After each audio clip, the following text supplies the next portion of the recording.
Hey guys, this is Shinoo again from Kinetic. Welcome back to our channel. Today we want to talk about Lotus Outlaws. So how do we classify a Lotus Outlaw? Well, we believe that any car that's been modified, any Lotus that's been modified by its owner to suit their needs is an outlaw, frankly.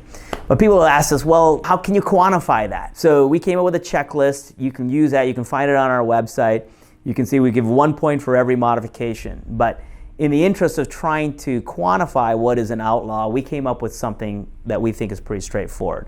We think the car should have an exterior modification. We think it should have some sort of interior modification. We think the car should have some sort of performance modification. And then lastly, but not any less important, we think the car should have some sort of reliability or safety modification. So that's how we went about trying to quantify that. Again, go check out that checklist we have for shits and giggles. It's fun to go through that and see how many points your car actually has. We don't give any sort of importance to one mod over the other. Everyone gets 1 point, whether you put in a dry sump in your car or you put in a cup holder. It's a modification, it gets 1 point. So here at Kinetic, we have obviously been selling hundreds of different modifications. And we actually have the utmost respect for OEM engineers and designers. We're not trying to do things because we think we can do it better. In fact, having worked in that space as an OEM Tier 1 supplier to the automotive industry, I know how difficult the job is to engineer or design a car that can be homologated and legal for street use in this country. So I have mad respect for all of those folks working at Lotus and the other car companies. What I know is that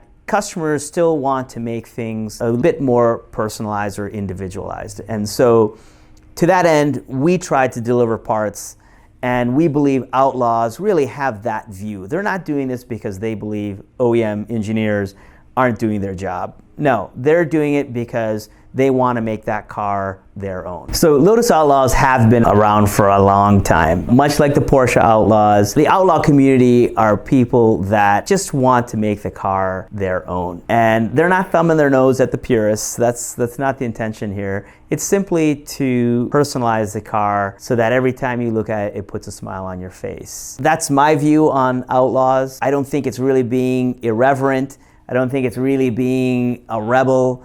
I think it's just making a car individual for your own needs and likes. So that's how we define the Outlaws. So where can you find Lotus Outlaws, like the community? Well, certainly online. There's several different forums, from Lotus Talk to C-Lock and many other forums. The clubs, Lotus clubs, whether it's Lotus Limited or the Golden Gate Lotus Club, these are all places where you can go meet other guys that are tuning and tweaking their Lotuses. We created a Facebook Outlaw page, so you can find a link on our site to that. Go join that, hang out, talk about the mods that you're doing to your car. Obviously at Kinetic and with my previous company, Sector 111, we have been modifying these cars since 2004, starting with my first car, which was a 2005 Lotus Elise. So now we want to talk to you about our current Outlaw and some of my favorite mods on the car, and the things that I feel are the most important for what I want out of a car. So our current Lotus Elise started life as a 2005 Elise. We actually bought it from a retired postman from San Diego. It had 130-some thousand miles on it. It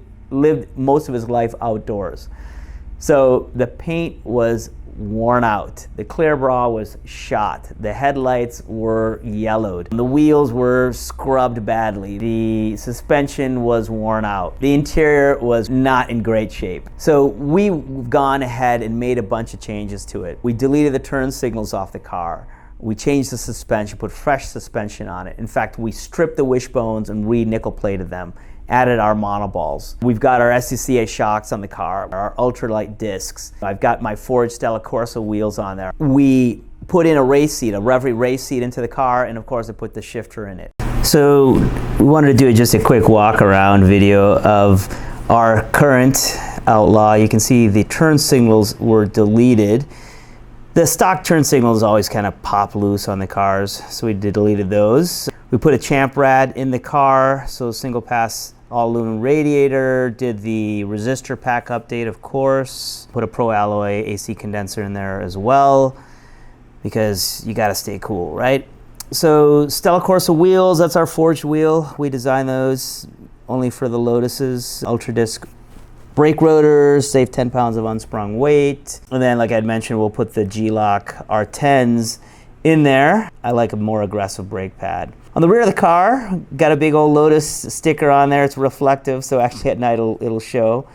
The Sonic Fury Stinger muffler for a bit of bling and just a ripping soundtrack. Got the BB hook in there as well. Here's the AIM MX2E Dash, which I've come to absolutely adore. Totally cool, very visible. Love the shift lights in particular. The Reverie race seat again with the Schroet 4-point harnesses. I'm gonna forego probably a 6-point on this car. Shifter 111, of course. We did the ultimate shifter. What are some of the future things we're planning on doing to the car? Well, I haven't had a chance yet to put the DNA sway bars on the car, so that will absolutely go on it because I want to flatten the handling further while keeping the soft suspension that we have. I'm going to actually put an even more aggressive brake pad on the car. I've been running the GS1s just to start, which is kind of a street pad. I'm going to put the R10s on there because I like a much more aggressive pad. And then we've got a couple other body modifications that are coming that are very cool, and we'll reveal those when those are ready.